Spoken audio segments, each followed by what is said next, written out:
Morning. ঘড়ির কাঁটা এখন 5:30 আর আমি আজকে সকাল সকাল সুইমিং পুলে চলে এসেছি। অনেক দিন ধরে ভাবছিলাম একটুখানি মর্নিং ওয়াকটা স্টার্ট করব, তো হচ্ছিলই না, এত গরম ছিল। যাই হোক, যে একটা বন্ধু আসবে বলেছেন, আমাদের এই সুইমিংয়ের ট্রেনার, ও আসবে বলেছে। ওকে মেসেজও করলো, ও বলে ঠিক আছে আমি আসছি। আমি এসে অলরেডি রাউন্ড মারা শুরু করে দিয়েছি, ও এখনও পর্যন্ত আসেনি। চেষ্টা করছি একটুখানি ক্যালোরি, একটুখানি ওয়েট লুজ করার দিকে, যদিও সবসময় প্রচেষ্টা করি সেটা ব্যর্থই হয়। তাও জিম টিম না গিয়ে, আমি জিম খুব একটা পছন্দ করি না, কারণ জিম ছাড়ার পরেই না আবার যেই কি সেই হয়ে যায়। তো ওই জন্য আমি হাঁটতে খুব ভালোবাসি। একসময় প্রচুর প্রচুর হাঁটতাম। তো এবার ইচ্ছা আছে বৈষ্ণবদেবী, কেদারনাথ যাওয়া, যদিও এই বছর নয়, হবে না, নেক্সট ইয়ার বা তারপরে। ওই জন্য এখন থেকেই একটুখানি আগের মতন হাঁটা প্র্যাকটিস করছি। আবার এখান থেকে রাউন্ড মারছে, ওখানে পিটি হচ্ছে, তো ওদের পিটি হয়ে ওরা তারপর যাবে সাবান নিয়ে জলে নামবে। ততক্ষণ আমার 4-5 রাউন্ড হয়ে যাবে। প্রথমে অল্প অল্প করে শুরু করি, তারপর দেখা যাবে। চলুন আজকে শুরু করে দিই ব্লগটা।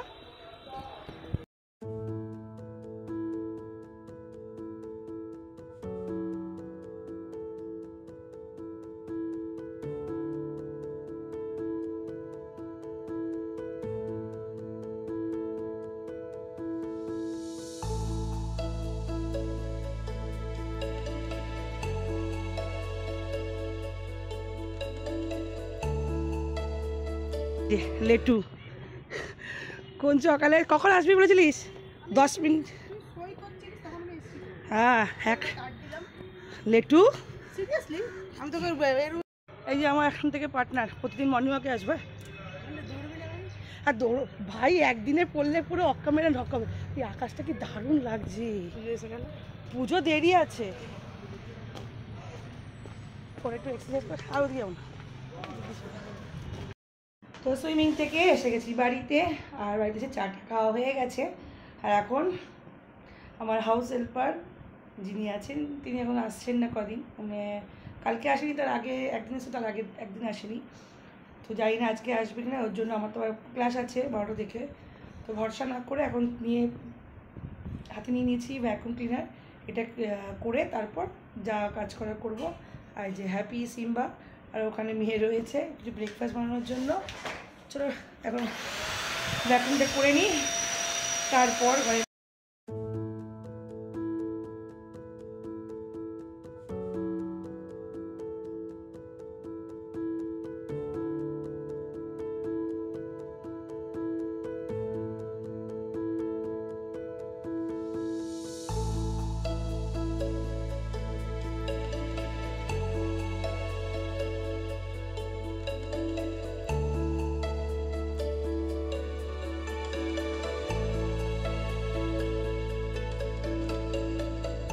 বেজে গেছে তো 11:30। রান্না বান্নার মধ্যে তো সবজি ভাত হয়ে গেছে, হ্যাপিদের খাওয়ার মানে রান্না হয়ে গেছে। এখন আমিও রেডি হয়ে গেছি, এবার যাবো হচ্ছে অন্য জায়গায় ক্লাসেতে। প্রচুর না টেনশন হচ্ছে, ওই টেনশনটা কেন হচ্ছে পরে বলছি, আগে বেরিয়ে যাই, কারণ ওখানটা হচ্ছে 11:30 করে যেতে হবে। অলরেডি 11:35 বেজে গেছে।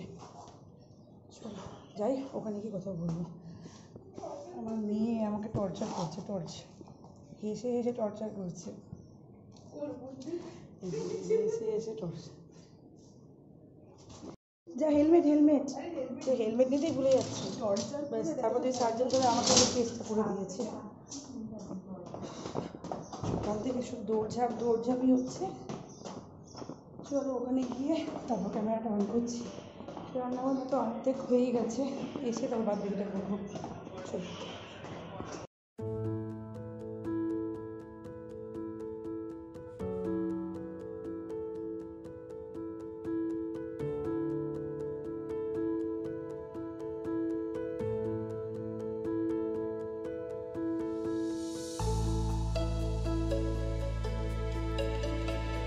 চলে এসেছি ক্লাস করিয়ে, আর এখন বেজে গেছে ঘড়ি কাটা 1টা।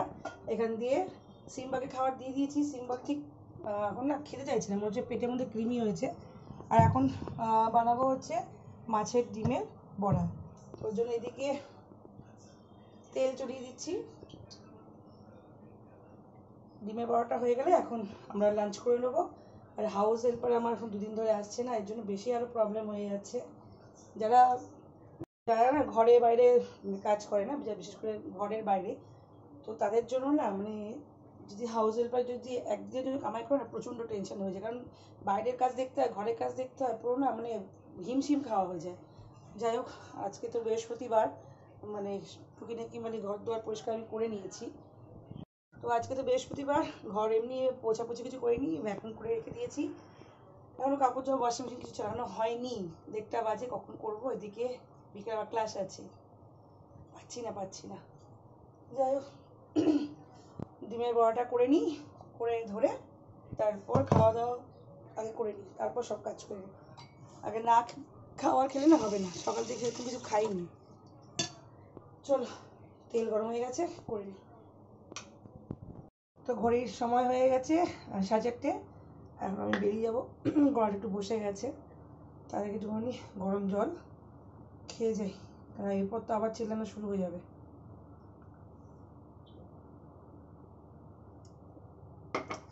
ঘরে তো মনে হচ্ছে রোদ নেই, বাইরে প্রচণ্ড রোদ। দেখে সিম্বা হ্যাপি সবাই ঘুমোচ্ছে। এটা হচ্ছে এসি পাইপটা একটু প্রবলেম হচ্ছে, ওটাকে এই হয়ে ঝুলানো হয়ে গেছে।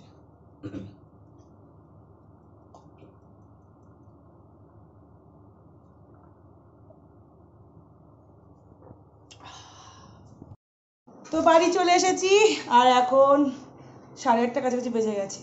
আর আমি একটা লেস নিয়ে এসেছি, যে অনেক দিন লেস খাইনি, একটু ওই ব্রেড পেড কিনছিলাম, দেখে একটু লোভ লাগলো। আর এই যে খাবো কি 5 টাকার লেস, এই দুজন, এই 2 মহান ব্যক্তি বসে পড়েছে লেস খেতে। এটা চাই,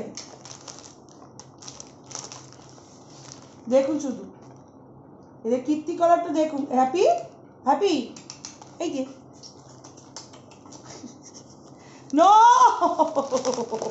নো, আচ্ছা আচ্ছা আচ্ছা, বস আগে দিয়ে নি দেখি। রাত বেজে গেছে 11:15, ওদিক এই ঘরেতে ওদিকে ডিনার দিয়ে দিয়েছি। আর কর্তামশাই ওই 9টার সময় করে মুড়ি মাখা হয়েছিল, আমি মেখেছিলাম, তো ওই মুড়ি মাখা খেয়েছি বলে আমার পেটটা পুরো একদম ভরা, আর কিছু খাওয়ার মতন পেটে জায়গা নেই। তো এদিক ওদিক করে খেয়ে না এরা রেখে দেয়। তো এখন প্রচণ্ড ঘুম, সেই ভোর 4:24 থেকে আমি জায়গাটা, রাত্রে তো ঘুমটাও হয় না, সারাদিন এত কাজ, এদিকে ক্লাস ওদিকে ক্লাস, ঘরের কাজকর্ম। আজকে ডেট টায়ার্ড আছি, তোমাদের গলাটাও সেম, এখনও সেই গলা সুস্থই হয়নি, সেই ভাঙা ভাঙা গলা। যাই হোক, ওরা এখন খাচ্ছে, আমি একটু জল খাবো, খেয়ে দিয়ে এবার ঘুমোতে যাবো। আর হাউস হেল্পার তো আসেনি আজকে, 2 দিন ধরে আসছে না, কালকে দেখা যাক, যদি আসে তো ভালো কথা, না আসলে তো কালকে আবার এই আমার দুর্দশা হবে। চলুন তাহলে, রাত হয়েছে অনেক, বকবকানি আর বেশি না করে আজকের মতন ব্লগটাকে এখানেই শেষ করলাম। ভালো লাগলে like comment share, tata, good night.